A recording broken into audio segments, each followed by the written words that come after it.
Cleveland Cavaliers facing the Warriors. They faced off on Christmas. Let's see how this game would take place at Oracle Arena. First quarter, Steph Curry came out hot in transition. Steph, Donato. Check out the little guy showing off his dabbing skills. He was fired up. We move to the second. LeBron James on the move. Draymond Green fouls LeBron. A lot of folks on social media thinking LeBron with a big-time flop. LeBron gets up, shakes it off. Draymond goes over talking to the fans. Draymond imitating LeBron, flopping right there. Take another look. Green will be given a flagrant one.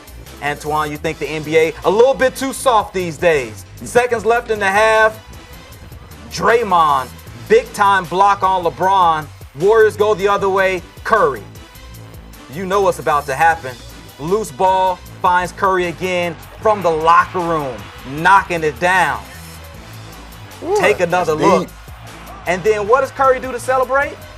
I don't know what that. Oh, the bankhead. That's like the bankhead. That was a little bankhead right there. That's like a little bankhead bounce. Curry feeling himself. Third quarter, the struggle would continue for the Cavs and LeBron. A lot of contact right there. Durant playing some defense. Warriors beat the Cavs 126-91. Wasn't even that close. Draymond Green with a triple-double, 11 points, 13 rebounds, 11 assists. What was your takeaway from this game? Obviously, Golden State needed to win. They were focused. They had blown the 14-point lead on Christmas Day, obviously 3-1. I don't really want to go back to the playoffs because Kevin Durant was not a part of that team, but they blew a 14-point lead. I think it was important for them as a whole to come out and establish themselves, and they came out and they killed Cleveland. You could tell the energy level they played at. They was able to get all the things they wanted on the offensive end. I think it was important for Steph Curry to have a solid game. I thought he played very aggressive on the offensive end, trying to get his offense going. For some reason, he struggled against the Cleveland Cavaliers in recent games, but tonight he was very aggressive, getting out on the open floor. 34 fast break points in the first half by Golden State. Just a real efficient game by them. You could tell they was focused, and they called Cleveland not to necessarily defend Cleveland. This is the sixth game of a long West Coast trip. Not the ideal spot that you want to play Golden State in, but they look slow. It looks sluggish. Kevin Love was not able to get involved in this game early on. He's been the guy that gets them going in the first quarter. If you've been watching the Cavs all season, for sure. Kyrie Irving did not have a very good game. He's dominated the Golden State Warriors in the past. So just things did not go well for him. They got killed. But it's time right now, I think, for Cleveland to pick it back up. You've acquired Kyle Korver, trying to incorporate him into the lineup. I think they should just go ahead and start him and put him in the starting lineup and let him be your starting two guard so he can get acclimated to that. He used to be the starter in the lineup for the last few years. I think now after you get a couple practices under your belt when you get back home off this trip, trying to get them. But give all the credit to Golden State tonight. They were very dominant, the more focused group, and they play with a lot of energy.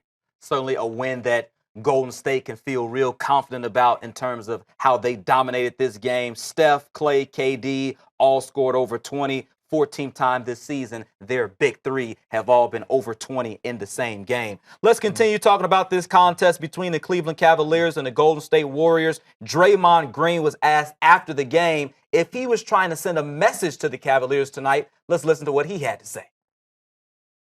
It wasn't about sending a message. At the end of the day, as a defending champ, we played those guys in 2 straight finals. You're not sending a message with a regular season win. So it was just about coming out, trying to play a good game.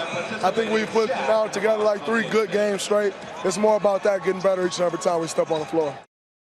So maybe the Warriors not trying to send a message, but if you are Golden State, to yourself, just showing that we can compete and we can dominate and we can close out the Cavaliers, because you mentioned what happened on Christmas Day. Is this something that the Warriors really needed to do and win convincingly just for them? Yeah, I think obviously that he can downplay it a little bit, but you wanted to come out and establish yourself and play good against them, and they wanted to smack them. You could tell. Even in the second half, how long both teams kept their starters in. We were in the back talking about why are these guys still in the game. That lets you know the importance and seriousness of this series. And I think what Steve Kerr can take from this, and obviously you go back to this film, is you look for matchups. You look for how you can play well against a certain team. And they really dominated the Cavs, for majority of the game. The Cavs just locks down on them, usually for 14 to 15 minutes of games when they really take control of the game. So they got to figure out a way to how they're going to stop Cleveland when Cleveland makes their runs. They didn't make a run tonight, but Cleveland is known to make a run at them and known to take over the game at some point. Obviously, tonight they blew them out, so you can't take a lot from that. But this is an important game for Golden State. They can downplay it as much as they want. They wanted to smack Cleveland, and it showed tonight. Yeah, we still couldn't see how the Warriors fare in a close ball game down the stretch. To me, that's been something to watch for the Warriors. Who do they go to? How do they close out games? Tonight, shots were falling. It wasn't a close contest. So when everything is going for the Warriors, I mean, nobody can really play with them, right? When they're knocking down shots like they were tonight. I think we understand that. I think we knew when Kevin Durant signed with them, we knew that they were looking at 70, close to 70 wins in the season.